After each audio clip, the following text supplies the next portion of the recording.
అందరికీ praise lord. దేవుని నామానికి మహిమ కలుగును గాక. మీరందరూ బాగున్నారు కదా? మీరు పెడుతున్న ప్రతి ప్రార్థన రిక్వెస్ట్ కానీ మేము ప్రార్థన చేస్తూ ఉన్నాం. మా ఆశ అంతా ఒకటే. ఎక్కడైతే మీరు తృణీకరించబడ్డారో, ఎక్కడైతే వెలివేయబడ్డారో, ఎక్కడైతే గుండెలు పగిలేలాగా ఇచ్చారో అదే స్థలాల్లో నా ప్రభు మీ అందరినీ హెచ్చించబోతున్నారు. విశ్వాసంతో ప్రార్థన చేయండి. ఘనమైన విజయాలు ఖచ్చితంగా నా ప్రభు మీ అందరికీ దయచేస్తారు. God bless you all. ఈరోజు ఈ వీడియో చూస్తున్న మీలో చాలామంది ఇట్లా ప్రార్థిస్తున్నారు. ప్రభా, నేను ఏడుస్తున్నానయ్యా, నా కన్నీరు నువ్వు చూసావా? తండ్రి ప్రభా, నా బాధని నా కుటుంబం అర్థం చేసుకోలేకపోతుంది. నేను దేనికోసం దుఃఖపడుతున్నానో నా రక్త సంబంధాలు అర్థం చేసుకోలేకపోతున్నారు. కనీసం నీకైనా నా కన్నీరు అర్థమైందా ప్రభా అని గుండెలు బాదుకుని ఏడుస్తున్న మీతో నా ప్రభు ఈరోజు మాట్లాడుతున్నారు. మీ కన్నీటిని నా ప్రభు చూశారు. దావీదు మహాభక్తుడు ఎన్నో కన్నీటి పర్యాల మధ్యన ప్రయాణం చేస్తూ వెళ్ళాడు. కానీ దావీదికి తెలిసిన సంగతి ఏంటి తెలుసా? నా కన్నీటిని ప్రభు చూస్తున్నాడు. నా కన్నీటిని నా ప్రభు నాట్యంగా మారుస్తాడని అతడు చాలా ధైర్యంగా ప్రభు దగ్గర భక్తి చేసినవాడు. ఈరోజు నా 2 చేతులు జోడించి చెప్తున్నాను, మీ కన్నీటికి విలువిచ్చే స్థలం ఏదన్నా ఉందంటే అది దేవుని మందిరం మాత్రమే. చాలాసార్లు మన కన్నీటిని ఎదుటి వారి దగ్గర కార్చాలని ప్రయత్నం చేస్తూ ఉంటాం, కానీ ఎవ్వరూ మన కన్నీటికి విలువెవరు. ప్రియ సంగమా, దేవుని వాక్యంలో చాలా అద్భుతమైన మాట. కీర్తన భాగం 56వ కీర్తన 8వ మాట చదవగలిగితే, నా సంచారములను నీవు లెక్కించి ఉన్నావు, నా కన్నీళ్లు నీ బుడ్డిలో ఉంచబడి ఉన్నవి, అవి నీ కవిలలో కనబడును కదా. దేవుని వాక్యం అంటది కదా, అవి నీ పుస్తకంలో కనబడతాయి కదా. ఎందుకంటే తన పిల్లలు కార్చే ప్రతి కన్నీటిని నా ప్రభు చూస్తున్నాడు.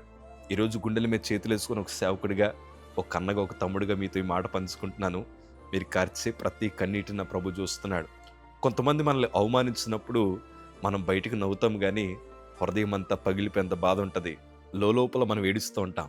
మన బాధ ఎదుటివారికి అర్థం కాకపోయినా నిన్ను నిర్మించిన దేవునికి సమస్తం అర్థమవుతూ ఉంటుంది. కొన్నిసార్లు ఒంటరిగా గదిలో పడి ఏడుస్తూ ఉంటాం. మనకుండిన దుఃఖమంతా బయట ప్రపంచానికి కనిపించకుండా ఒంటరిగా పడి ఏడుస్తున్న వారు చాలామంది ఉన్నారు. మీ కన్నీటిని నా ప్రభు చూశాడు. సంగమా, ధైర్యంగా ఉండండి. కొంతమంది యవనస్తులు ఓటముల మధ్యన వారు ప్రయాణిస్తున్నప్పుడు కన్నీరు కారుస్తూ కొన్ని ఒంటరి స్థలాల్లో వారు ఏడుస్తూ ఉంటారు. ఆ స్థలాలను కార్చిన కన్నీరు నా ప్రభు చూస్తారు. కొన్నిసార్లు మనం ప్రేమించిన వారి దగ్గరికి వెళ్ళి మన కన్నీరంతా వారి దగ్గర వెళ్ళపోస్తూ ఉంటాం. మన బాధలన్నీ వారికి చెప్తూ ఉంటాం. వారు పైపెచ్చిగా ఉంటారు తెలుసా, నువ్వు ధైర్యంగా ఉండు, నీకేమవ్వదు, మేమందరం ఉన్నాము కదా అని పలు రకాల మాటలు చెప్పి నువ్వు కారుస్తున్న కన్నీరు తొడవచ్చేమో కానీ నీ సమస్యని ఎవరు తీర్చలేరే, నీకుండిన బాధని ఎవరు తొలగించలేరే. మన కన్నీటికి కొంతమంది విలువైనవరు. మనం ఏడుస్తూ ఉంటే ఎప్పుడు ఏడుపు ముఖమే పెట్టుకుంటుంది, ఎప్పుడు ఏడుపు ముఖమే పెట్టుకుంటాడు, ఎప్పుడు ఫోన్ చేసినా కష్టాలు తప్ప ఇంకేం మాట్లాడు అని కొంతమంది విసుగు చెంది మన ఫోన్లు ఎత్తడం మానేస్తారు. మనం ఇంటి దగ్గరికి వస్తే మనతో ఏదో కాసేపు కూర్చొని నాకు పనుందిలే అని వారు మన కళ్ళ ముందరే బయటికి వెళ్ళిపోతూ ఉంటారు. ఇంకేంటి సంగతులు అన్న మాటలు మాట్లాడుతూ ఉంటారు. ఎందుకంటే మన బాధకి, మన కన్నీటికి మనుషులు విలువెవరు. మరి మన కన్నీటికి విలువ ఎక్కడ దొరుకుతుంది? మన కన్నీటి ప్రార్థనలకు పరిష్కారం ఎక్కడ దొరుకుతుంది అంటే ప్రభు పాదాల చెంత దొరుకుతుంది. అందుకే మన కన్నీరంతా ప్రభు పాదాల దగ్గర కుమ్మరించినప్పుడు దానికి తగిన ప్రతిఫలాలు నా ప్రభు ఖచ్చితంగా ఇస్తాడు. ఇప్పటిదాకా మీరు మనుషులు ఎదుటి కన్నీరు కార్చుంటారేమో, ఇప్పటిదాకా మీ స్నేహితుల దగ్గర మీ కన్నీరు కార్చుంటారేమో, మీ కష్టాలు, మీ బాధలన్నీ కూడా మనుషుల దగ్గర పంచుకొని ఉంటారేమో. వాటి వల్ల ఎట్లాంటి పరిష్కారం మీకు దొరకదు. కానీ ప్రభు పాదాల దగ్గర మీ కన్నీరుని కుమ్మరించినప్పుడు అపాయములో ఉపాయాన్ని ఇవ్వగలిగిన దేవుడు ఆయన, శోధనను జయించే శక్తిని ఇవ్వగలిగిన దేవుడు ఆయన, కన్నీటిని నాట్యంగా మార్చగలిగిన సర్వశక్తిమంతుడైన. ఈ మాటలు పెదవులతో కాదు కానీ హృదయ అనుభవాలతో ఈ మాటలు మీతో పంచుకుంటున్నాను. క్యాన్సర్ నుంచి విడిపించబడిన తర్వాత మాకు సహాయం చేసిన వారి దగ్గరికి మా తల్లిగారు తీసుకెళ్లారు.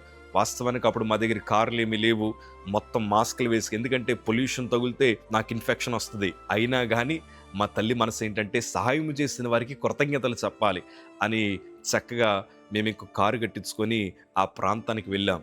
దైవజనం మీకు మాట చెప్పనా, ఎవరైతే నాకు సాయం చేశారో వారింటికి మేము వెళ్ళిన తర్వాత ఇంటి లోపలికి కూడా మమ్మల్ని రానివ్వలేదు.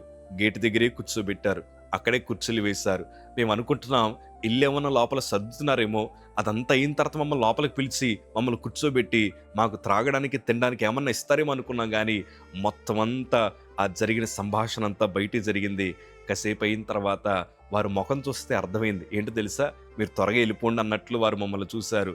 హృదయంలో చాలా బాధ వేసింది, కానీ బయటకు నవ్వుతూనే ఉన్నాం. కానీ హృదయంలో ఎంత బాధ అంటే, కనీసం ఇలాంటి మరణకర రోగాన్ని జయించొచ్చాం కదా, కనీసం ఒక చిన్న పిల్లలాగిన మమ్మల్ని చూసి ఇంట్లోకి రానివచ్చు కదా అని మేము అనుకున్నాం. ఎందుకంటే వారి స్థాయి వేరు, మా స్థాయి వేరు. మాకు అర్థమైంది మా పరిస్థితులు అంతంత మాత్రం ఉంటాయి కనుక అలాంటి డబ్బున్న వారి ఇంట్లో మమ్మల్ని ప్రవేశింప చేయరు కనుక పోన్లే ఎక్కడున్నా కానీ అది మా క్షేమే, చేసిన సహాయాన్ని బట్టి మీకు వందనాలని బయటికి అట్లా చెప్పేసి వచ్చేసాం.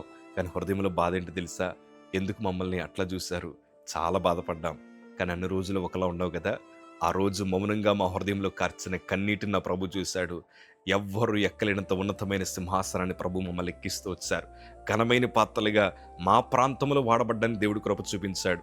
అంచెలంచెలుగా నా ప్రభు హెచ్చించడమే కాదు, ఈరోజు వారి నోటంట మా పేరు రావడానికి దేవుడు కృప చూపించారు. జోషి మాకు తెలుసండి. జోషి ప్రశాంత్కి మేము ఒకసారి సాయం చేసామండి. దేవుడు చాలా గొప్ప సాక్ష్యాన్ని ఇచ్చాడండి అని వారి నోటంటే ఇట్లాంటి మాటలు వినడానికి దేవుడు కృప చూపించాడు. కారణం అంతా ఏంటో తెలుసా? మేము ప్రభు మందిరానికి పోయి ఏడ్చాం. మనుషులకి చెప్పుకోలేదు ఈ బాధలన్నీ, మనుషుల దగ్గర పంచుకోలేదు. వారు ఎట్లా చూసారయ్యా, వారు మమ్మల్ని తక్కువ చేశారయ్యా అని ఆ క్షణంలో ఎవరితో మేము పంచుకోలేదు. కానీ మందిరానికి వచ్చి ప్రభా మా స్థాయి మాకు తెలుసయ్యా, కానీ మా బ్రతుకులు మార్చగలిగిన దేవుడు నువ్వే గనక, మా కన్నీటినంతా చూస్తున్న దేవుడు నువ్వే గనక, మా బ్రతుకులను ఘనమైన కార్యాలు చూసేలాగా చేయగలిగిన దేవుడు కదా అని ప్రభు సందులో కన్నీరు కార్చాం. ఆ కన్నీటిని ఆశీర్వాదంగా మార్చారు. ఎందుకంటే మన కన్నీటికి విలువిచ్చే స్థలమే దేవుని మందిరం. హన్నా ప్రార్థన చేసింది ప్రభు మందిరంలో, అయ్యా గొడ్రాలనే నింద నుంచి తొలగించు ప్రభా, నాకు బిడలను దయచే ప్రభా అని ఆమె చేసిన ప్రార్థనకి దేవుడు తగిన ప్రతిఫలాలు ఇచ్చారు. దావీదు కూడా ఎన్నో కన్నీటి పర్యాల మధ్యన ప్రయాణం చేశాడు, ఒంటరిగా పడి ఏడ్చాడు. ఆ ఒంటరిగా అతడు కార్చిన కన్నీరే ఉన్నతమైన ఆశీర్వాదాలకు చేరడానికి అవకాశమైంది. ప్రియ సంగమా, ఈరోజు నీ కన్నీటిని కూడా ప్రభు చూస్తున్నాడు. బిడల కోసం ఏడుస్తున్నామా? అయ్యా కుటుంబ పరిస్థితులు చేదాటిపోతానని ఏడుస్తున్నావా? కొన్నిసార్లు అవమానాలు కలిగినప్పుడు నలుగురు మధ్యన నవ్వినా ఇంట్లోకి వచ్చిన తర్వాత తలుపులు మూసుకొని గుండెలు బాతుకుని ఏడుస్తున్నావా? లేనిపోని నిందలు నీ మీద వేస్తున్నప్పుడు సమాధానం చెప్పుకోలేక హృదయం అంతా పగిలిపోయి రకరకాల వేదనల చేత దుఃఖపడుతూ ఏడుస్తున్నావా? ఏవి కలవరపడకండి. మీ కన్నీటిని ఆశీర్వాదకరంగా నా ప్రభు మారుస్తాడు. ఎందుకంటే తన పిల్లలు ఏడుస్తే చూసి తట్టుకోలేడయ్యా. తన పిల్లలు గుండెలు బాతుకుని ఏడుస్తుంటే నా ప్రభు మనల్ని ఎగతాళి చేసేవాడు కాదు. ఆయన ధైర్యాన్ని నింపుతాడు, శక్తి చేత నింపుతాడు. ఆ కన్నీటిని రేపు ఆనంద బాష్పాలుగా మారుస్తాడు. నాకు తెలుసు, మేము ఎన్నో పర్యాలు ఏడుస్తూ వచ్చాం, ఒంటరిగా ఏడ్చాం, నలుగురు మమ్మల్ని విడిచిపెట్టినప్పుడు ఏడ్చాం, చేయరాని తప్పులకి ఎన్నో నిందలు అనుభవిస్తున్నప్పుడు ఏడ్చాం. కానీ ఈరోజు ఆ ఏడుపునే దేవుడు సంతోషంగా మార్చాడు. ఎందుకంటే మా కన్నీటికి విలువిచ్చాడు. మనుషులైనా కొన్నిసార్లు మా మీద చిరాకుపడి ఉండొచ్చేమో, కానీ నా ప్రభు మా మీద చిరాకుపడలేదు. అదే ధైర్యంతో అంటున్నాను, మనుషులకు నువ్వు బరువు అవ్వచ్చు, కానీ దేవునికి ఎప్పుడు బరువు కాదు. మనుషులకు నువ్వు చులకనవ్వచ్చు, కానీ దేవుడు నిన్ను ఎప్పుడు చులకనగా చూడ్డు. నువ్వు ఏడిస్తే 10 మంది నిన్ను చూసి నవ్వుతారేమో, కానీ నువ్వు ఏడిస్తే నా ప్రభు తట్టుకోలేడు. నువ్వు కన్నీరు గారిస్తే గుండెలు బాదుకుని ఏడుస్తుంటే నా ప్రభు చూసి ఊరుకునే దేవుడు ఆయన కాదు. నేను ఘనమైన పాత్రగా మలుచుకుంటాడు, సింహాసనం ఎక్కిస్తాడు. అవమానం పడిన చోటే తలెత్తుకునే సాక్ష్యం దేవుడిస్తాడు. కలవరపడద్దు, ఎందుకంటే నీ కన్నీటికి నా ప్రభు విలువిస్తున్నాడు. నీ కన్నీటిని ప్రభు చూస్తున్నాడు. హిజ్కియా ప్రార్థన చేశాడు, తండ్రి నన్ను బ్రతికించయ్యా. నీ సన్నిధిని ఎట్లు నడుచుకుంటునో కృపతో జ్ఞాపకం చేసుకుని ప్రార్థించి కన్నీరు కార్చగా గొప్ప సమాధానాన్ని ఇచ్చాడు. ఆశీర్వాదకరపు శుభవార్తనిచ్చాడు. 15 సంవత్సరాల ఆయుష్ని పెంచాడు. ఎందుకంటే దేవుడు తన పిల్లల యొక్క కన్నీటికి విలువిచ్చే దేవుడు ఆయన. ఈరోజు నువ్వు కారుస్తున్న కన్నీటికి దేవుడు తగిన జవాబు ఇస్తాడు. ధైర్యంగా ఉండండి. God bless you all.